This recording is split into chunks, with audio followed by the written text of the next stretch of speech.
السلام علیکم viewers, this is Jalil Ahmed and you are watching learn with J ہے۔ Viewers, آج کا جو ہمارا ٹاپک ہے وہ وار آف انڈیپینڈنس کے بارے میں ہے، جسے ریوولٹ بھی کہتے ہیں۔ اس ٹاپک میں ہم ڈسکس کریں گے کہ اسے وار آف انڈیپینڈنس کیوں کہتے ہیں، ریوولٹ کیوں کہتے ہیں، اور اس کی جو کازز تھے، کن کازز کی وجہ سے وار آف انڈیپینڈنس اسٹارٹ ہوئی تھی، کہاں سے اسٹارٹ ہوئی تھی، ون بائی ون ان سب کو ڈسکس کریں گے۔ تو چلتے ہیں ٹاپک کی طرف۔ ٹاپک اسٹارٹ کرنے سے پہلے اگر آپ میرے چینل پہ نیو ہیں تو چینل کو ضرور سبسکرائب کیجیے اور بیل آئیکن کو پریس کیجیے تاکہ یار آنے والے ویڈیو کے بارے میں آپ کو نوٹیفیکیشن مل سکے۔ ویورز، 1857 میں وار آف انڈیپینڈنس لڑی گئی تھی، اور جو انڈینز تھے ان لوگوں نے اس کو نام دیا تھا وار آف انڈیپینڈنس کا، اور جو گورے تھے ان لوگوں نے نام دیا تھا اس کو ریوولٹ کا۔ ان لوگوں نے یہ ڈکلیئر کر دیا کہ انڈینز نے ہمارے ساتھ بغاوت کیا ہے۔ تو دیکھا جائے یہ بغاوت بھی تھا اور آزادی کی جنگ بھی تھی، کیونکہ اس وقت جو ایسٹ انڈیا کمپنی تھا وہ اپنے پیک پہ تھا، اور اس نے جو 100 سال کے عرصے میں جو پالیسیاں اپنائے تھے وہ کافی ٹف پالیسیاں تھے جو انڈینز کے لیے ناقابل قبول تھے۔ تو اس پہ کیا ہوتا ہے، انڈینز نے کیا کرتے ہیں، پلان کرتے ہیں کہ ابھی ہمیں ایسٹ انڈیا کمپنی کے خلاف نکلنا ہے، کیونکہ اس نے ہمیں ہماری سرزمین پہ غلام بنا کے رکھا ہے۔ اس بات پہ کوئی شک نہیں کہ ایسٹ انڈیا کمپنی نے انڈینز کو انڈیا میں غلام بنا کے رکھا تھا۔ تو اس کی وجہ سے یہ وار اسٹارٹ ہوتا ہے۔ ابھی اس کے کازز کو دیکھیں گے، کن کازز کی وجہ سے وار آف انڈیپینڈنس اسٹارٹ ہوئے، اور کن کن اسٹیپ میں انڈینز کو مشکلات کا سامنا کرنا پڑا۔ وار آف انڈیپینڈنس کا جو امیڈیٹ کاز تھا وہ کارٹریج یعنی کارتوس بنا، کیونکہ یہ افواہ پھیلایا، یہ افواہ تھا یا سچ تھی کہ یہ جو رائفل ان لوگوں نے انٹروڈیوس کروایا ہے انگریزوں نے، اس میں سور اور گائے کا چربی شامل ہے۔ جیسے جتنے سپاہی تھے ایسٹ انڈیا کمپنی میں، ان لوگوں کو یہ پتہ چلا تو ان لوگوں نے ڈینائی کیا کہ ہم اس کارٹریج کو یوز نہیں کریں گے، کیونکہ جو کارتوس تھا پہلے اس کو دانتوں سے چبانا پڑتا، پھر گن میں لوڈ کرتے تھے۔ تو ان لوگوں نے کہا یہ ہمارے مذہب کے خلاف ہے، ہم اس کو یوز نہیں کریں گے، کیونکہ جو سور ہے وہ مسلمانوں کے لیے حرام ہے اور جو گائے ہے وہ انڈینز کے لیے مقدس ہے۔ اس لیے ان لوگوں نے ڈینائی کیا کہ ہم اس کو استعمال نہیں کریں گے۔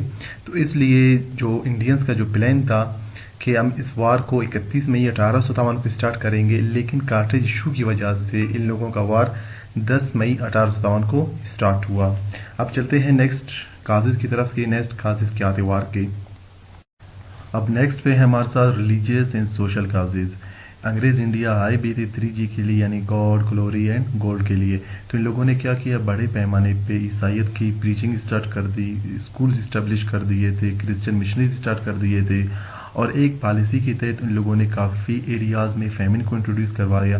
اور کہتے ہیں کہ کلکتہ کے علاقے میں غربت اتنا پھیلایا ان لوگوں نے کہ ایک بندہ ان کے پاس جب جاتا تو اس سے ایک چاول کی بوری دیتے، لیکن واپسی پہ جو بندہ آتا وہ اپنا مذہب تبدیل کر کے آتا، جن میں میجورٹی ہندوؤں کی تھی، جن لوگوں نے اپنا مذہب تبدیل کر کے کرسچینٹی اپنایا تھا۔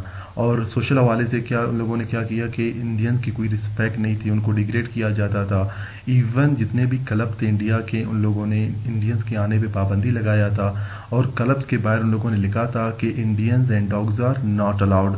اور ان لوگوں کو یہ آرڈر تھا کہ جہاں پہ بھی آپ انگریز آفیسر کو دیکھو گے اپنا سر جھکا کر اسے سلام کرو گے، اور جب تک وہ وہاں سے نہیں گزرے گا آپ کو گزرنا نہیں ہے۔